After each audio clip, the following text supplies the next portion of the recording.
Matt Lawrence of HopkinsSports.com here inside a Goldfarb Gymnasium on this selection show Monday for schools and programs across the country. Earlier today, the Blue Jay women's soccer and volleyball teams gathered to find out their postseason fates after both teams brought home Centennial Conference championships on Sunday.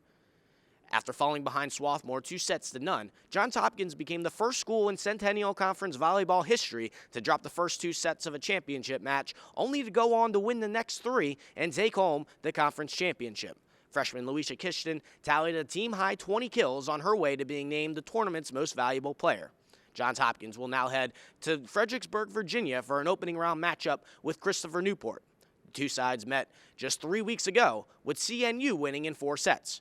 Hopkins hopes that the many challenges they've provided themselves throughout much of the regular season will now pay dividends come tournament time.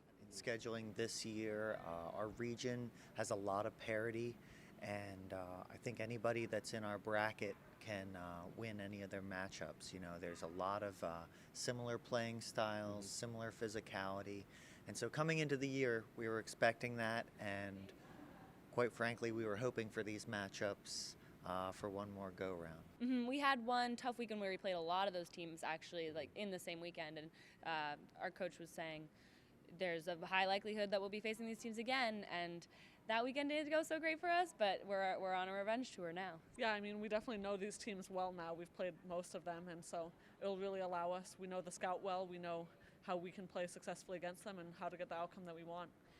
I think just kind of keeping our mentality of recovering from mistakes well, which is what we did this past game, and just really fine-tuning everything that we've been practicing this entire season. You know, we're not really going to make any huge changes, just focusing on what we do best, strengthening our strengths, and just fine-tuning the weaknesses.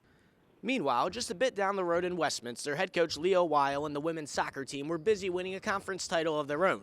Freshman Maggie Colson scored a pair of second-half goals to help the Blue Jays avenge an earlier season loss to top-seeded McDaniel. The win not only clinched Hopkins' spot in the NCAA tournament, but the Blue Jays will now also host the opening weekend when they welcome Western Connecticut State to Homewood Field on Saturday night for a 5 o'clock start. That match will be followed by Rowan and Christopher Newport at 7:30, with the winners meeting on Sunday. Although Coach Weil recognizes how well his team has performed this year on the road, the team is certainly glad to be back in the friendly confines of Homewood Field. I think it's a big deal, probably psychologically as much as anything else. I mean, we've done well on the road this year. We're used to playing on the road. I'm sure if we advance, we're going to have to play on the road at some point. So, but it's nice to be at home for a lot of different reasons. Well, it definitely is an advantage for us, and we have an incredible fan base and great support from our family and friends, and it's really awesome to be able to play on Homewood. It's a great experience. I think that we can keep on working on our defensive formation and keep on working at our strong attack, and I think as long as we worry about ourselves, we don't really have to worry much about what other teams have.